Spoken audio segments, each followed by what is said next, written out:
السلام عليكم ورحمة الله وبركاته. حبايب قلبي متابعيني في أي مكان، برحب بيكم ووجودكم على راسي من فوق. لأول مرة يشوفني أنا أمان الرفاعي، مدرسة تأسيس رياض أطفال.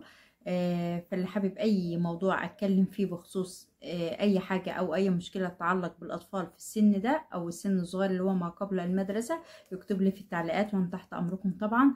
بشكركم على التعليقات الجميلة اللي بتكتبوها لي، وأي حد بيكتب لي اللي هو بيحبني أو بيحترمني أو أي تعليق جميل ده طبعا من ذوقه واخلاقه الطيبه طبعا.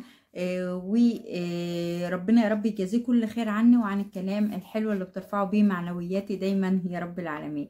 حطوا اللايك بقى واشتركوا في القناه وشيروا الفيديو بينكم وبين اصحابكم، عشان اللي بيقولوا لي القناه حرام اللي هي ما تتشافش لان بتقدم محتوى حلو كده، فانتوا بقى ده دوركم بقى. اللي بيحبني يشير الفيديو بينه وبين اصحابه ويحط لايك على الفيديو ويسيب تعليق عشان خاطر الفيديوهات تترفع وتشاف اكتر على نطاق اوسع باذن الله. النهارده ان شاء الله هكلمكم كده بخصوص المرحله الابتدائيه والاعداديه، لان باقي اقل من اسبوعين، يعني حوالي 12 يوم على الامتحانات بتاعتهم. ربنا يا رب يوفق كل اولادنا يا رب العالمين وما يضيعش تعب اي حد تعب واجتهد يا رب، يعني ربنا يديله على قد تعبه يا رب العالمين ويكافئه بالاحسن كمان يا رب العالمين. طيب، في اولاد بقى طبعا اللي هم امتحنوا، اللي هم طلبة الازهر الشريف بيمتحنوا الوقت، ربنا يا رب يوفقهم ويعينهم ويسهل لهم كل صعب يا رب وييسر امورهم يا رب العالمين جميعا.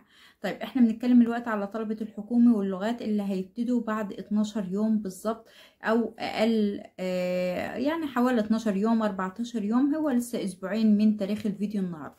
طيب، نعمل ايه؟ احنا المفروض نقسم المواد ازاي لو انا لسه ما ذاكرتش؟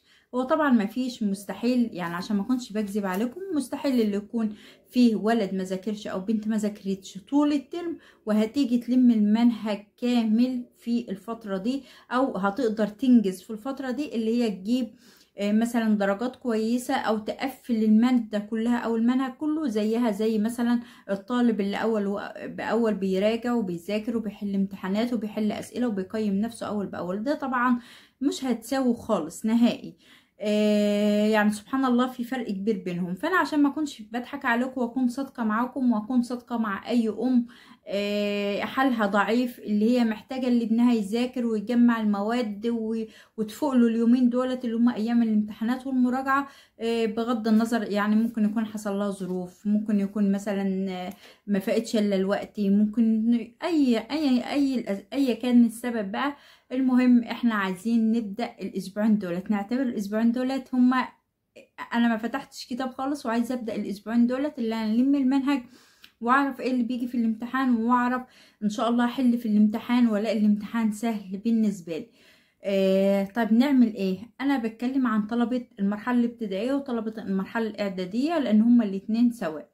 انا طبعا جدول الامتحانات نزل وكل واحد عنده مواد أساسية ومواد فرعية. يعني ايه مواد فرعية؟ هكلمكم بكل وضوح وبكل صراحة عشان الناس اللي بتهاجم على طول. المواد الفرعية اللي هي المواد اللي ما بتضافش للمجموع بغض النظر برضو عن أهميتها. يعني شوف أنا بكلمكم ازاي، يعني عشان ما أقولكوش الدين مادة فرعية تقولوا احنا أصلا شعب كذا واحنا المفروض الدين يبقى مادة أساسية. أنا بقول لكم هو عشان ما بتضافش للمجموع فهو مش مادة أساسية، وكلنا يعني الا من رحم ربي بنركنه ليوم الامتحان وبنراجعه، زي مادة المهارات زي مادة التكنولوجيا. ففي مواد كده بتبقى مواد مش اساسية او ما بتضافش للمجموع، عشان ما تاخدوش الكلمة اللي هي اساسية وفرعية، ما بتضافش للمجموع، ومواد لازم بتضاف للمجموع ولازم نقفل فيها او نجيب فيها تقدير كويس او درجات كويسة. لان احنا عارفين ان الغلطة الوقت قاعدة بتتضرب في 2، فلو انا غلطانة غلطة بدرجة واحدة بتخصم مني درجتين، لو غلطان غلطة من 4 درجات او غلطتين من 4 درجات بتخصم مني 8 درجات. فده مخلي التقديرات وحشة جدا والتصحيح وحش جدا السنة دي. فاحنا نعمل ايه عشان اولادنا يجيبوا تقديرات كويسة جدا ودرجات كويسة ويدخلوا الامتحان بغض النظر عن التقديرات والدرجات يلاقوا الامتحان سهل وشافوا الاسئلة قبل كده وحلوها كتير. طيب، انا بقسم جدول الامتحانات نزل، ركزوا معايا واحدة واحدة كده. جدول الامتحانات نزل ونزل المواد بتاعته ايه، فانا هقسم المواد بتاعتي مواد اساسية ايه ومواد فرعية ايه. المواد الاساسية هكتبها كده في جنب، اقسم الصفحة كده نصين، هكتب المواد الاساسية في جنب والمواد الفرعية في جنب. واجيب كل مادة اشوف كل مادة فيها كام درس، ولكن مادة الدراسات الاجتماعية بتتراوح ما بين 12 ل 15 درس في الترم. طيب انا هكتب مثلا مادة الدراسات عليها 15 درس فيه. طب مادة العلوم عليها مثلا فيها 4 مفاهيم.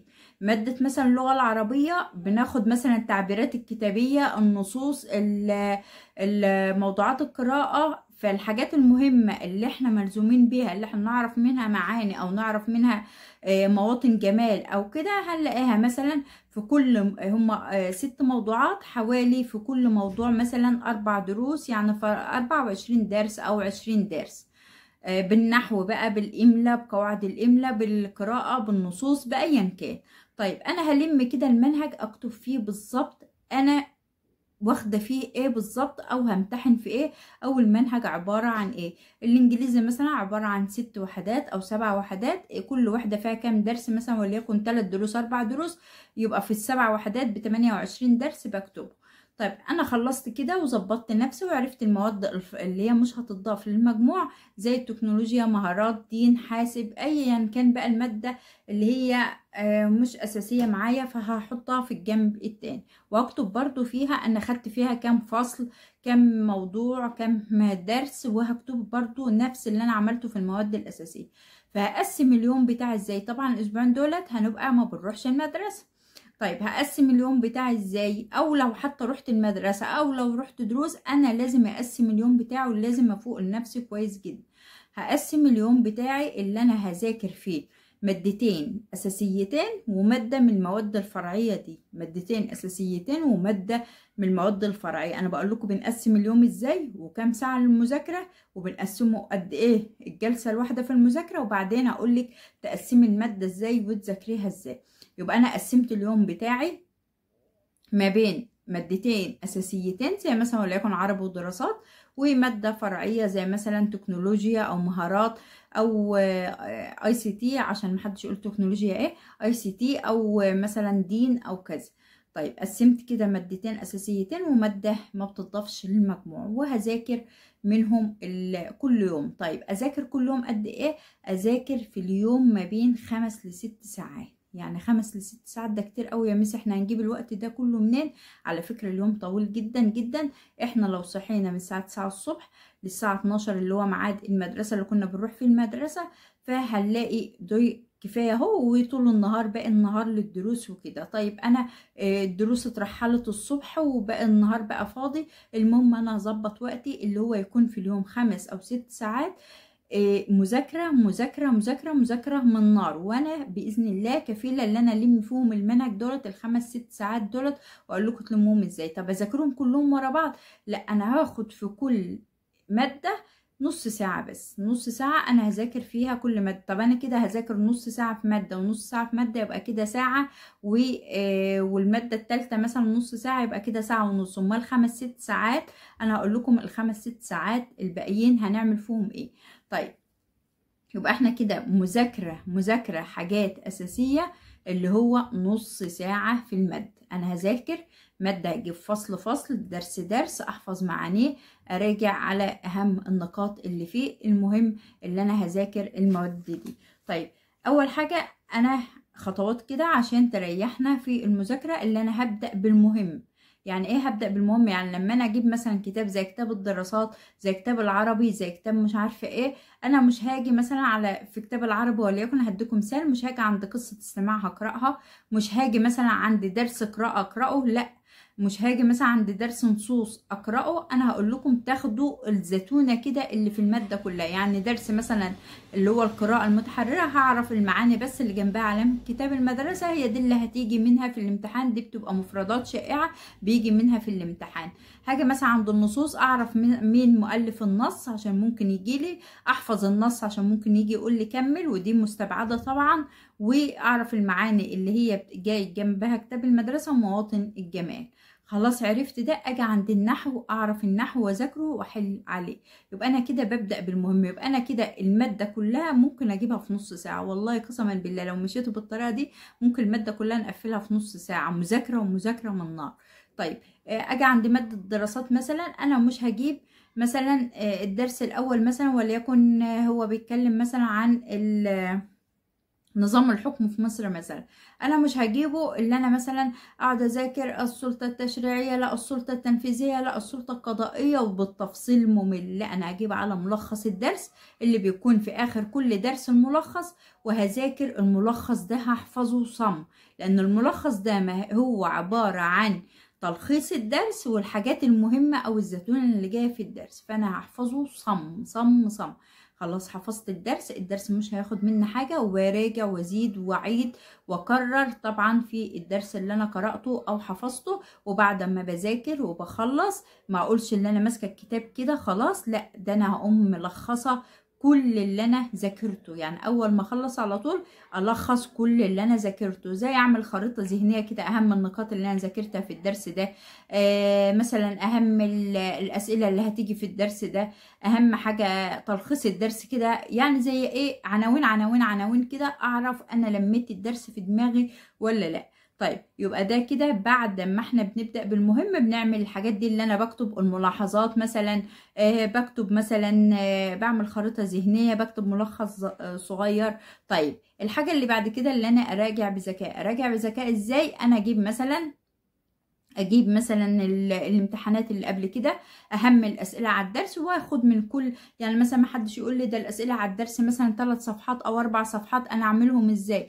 لا انا هاخد مثلا على كل درس سؤالين نمرتين كده، يعني بما تفسر نمرتين، ما النتائج المترتبه على نمرتين، اكمل نمرتين، صح وغلط نمرتين، فانا كده هجمع الدرس كله. طبعا ما اختارش، ما لقيتش السؤال السهل اقول انا هحل السؤال السهل ده او كذا، لا انا ما اختارش، انا بحل كده عشوائي، بس ايه ما ببصش على السؤال عشان اختار السهل ليا احله، لا انا بحل كده ايه عشوائي، فبحل من كل درس مثلا حوالي 10 اسئله، فبكده اكون لميت الدرس. طيب مانيش عايزه احل بما تفسر وما النتائج وماذا يحدث لو ودلل وصح وغلط واختياري وجع دماغ، انا اجيب الامتحان بيجي بعد كل برضو درس امتحان كده على الدرس والدرس اللي قبله، فانا هجيب الامتحان ده واقوم حلاه ومقيمه نفسي وحله، واللي انا معرفوش طبعا اشوفه من قدام، وما اقولش حاجه اسمها انا مش عارفاها او اشوفها من ورا، لا انا مش عايزه الاجابه اللي انا اقوم قلبه الورق كده وجايبه الاجابه من ورا وشايفاه، لا انا عايزه ادور عليه من قدام عشان الاجابه تثبت في دماغي.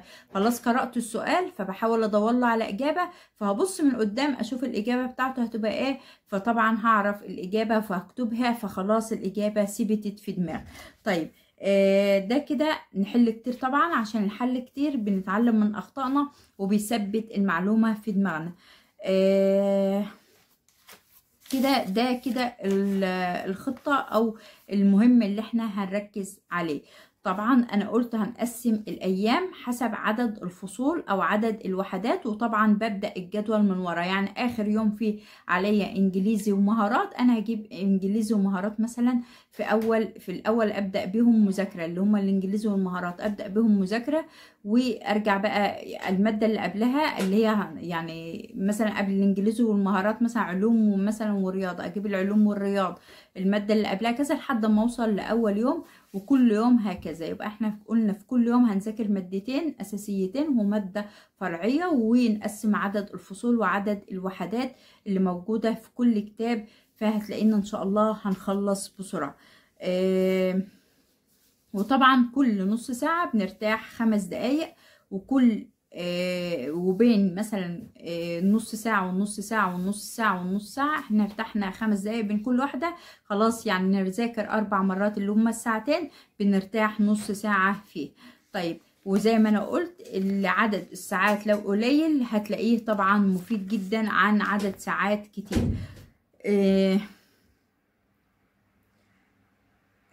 طبعا انا بنبه او بشدد على حل الامتحانات.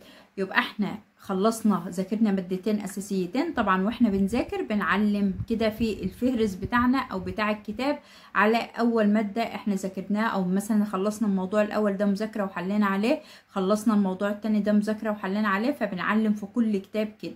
طيب الباقي الساعات اللي هي بتاع اليوم اللي انا قلت مثلا هيفضل ساعات، انا بحل على المنهج كله. طب المنهج كله ازاي وانا اصلا معرفش ولسه بادئ اذاكر اهو؟ انا هحل على المنهج كله ازاي؟ حل على المنهج كله، السؤال اللي ما تعرفوش او المسألة اللي ما تعرفهاش او الباراجراف اللي ما تعرفوش هاتوا انقلوا زي ما انا قلت من قدام. هتنقله وحله واكتبه ودور عليه.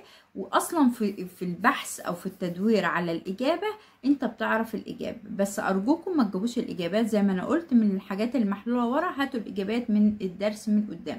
فاحنا واحنا بندور كده هنقرا حاجه هتكون ضاعت مننا، هنشوف حاجه بالصدفه كده هنقول يا ده انا كنت فاكرها كذا، طب الحمد لله اللي انا دورت.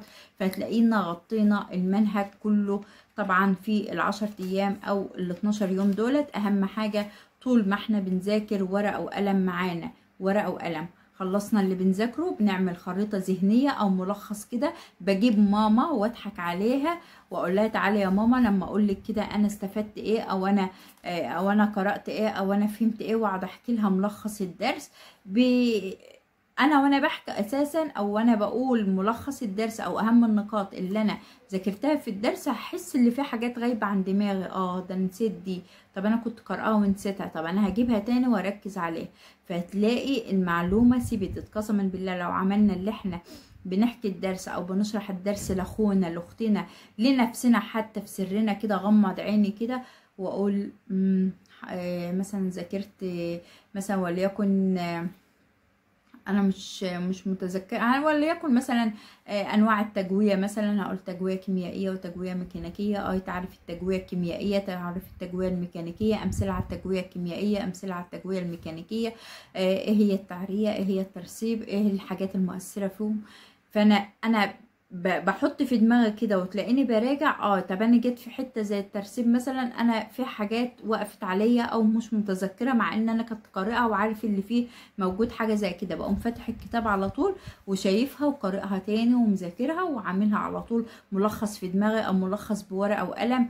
وطبعا حل الامتحانات ده طبعا لو ما كناش ذاكرنا خالص هنلحق ان شاء الله في ال10 ايام دولت او في ال12 يوم دولت هنذاكر وهنخلص كل اللي ورانا باذن الله.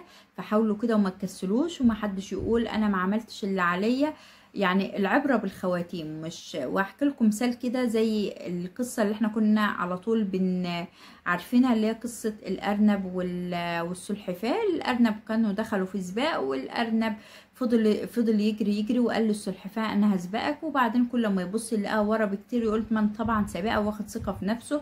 فقال خلاص هرتاح تحت الشجرة لحد ما يكون جايالي، وانا اكيد برضو انا اللي هسبقها لان انا اسرع. فنام ونسى خلاص. فالسلحفاة سبقته مع انها بطيئة جدا، ووصلت هي للمكان اللي هم المفروض يعني السباق هيحصل فيه، او اللي مثلا الفائز هيكرم فيه، وهي سبقته في السباق. فمش العبرة اللي انت تقول انا شاطر طول السنة ومذاكر خلاص الامتحانات دي لعبتي، او العبرة اللي انت تقول برضو انا عمري ما هسبق وعمري ما هذاكر وعمري ما هحصل حاجة. لا، احنا نعمل اللي علينا وندعي ربنا سبحانه وتعالى ونتوكل على الله. وطبعا ربنا سبحانه وتعالى ما بيضيعش تعب حد. حتى لو انت ما تعبتش طول السنة وتعبت الفترة ده اهي، فربنا سبحانه وتعالى اكيد عارف ان انت بدأت وخدت بالاسباب وبدأت تشتغل. فربنا سبحانه وتعالى هيعينك وهيقدرك، وهتلاقيك بإذن الله قدرت تحصل وقدرت تلم المادة كلها بإذن الله. يا رب يوفقكم جميعا يا رب، واشوفكم على خير بإذن الله في فيديو قادم، وإلى اللقاء. باي.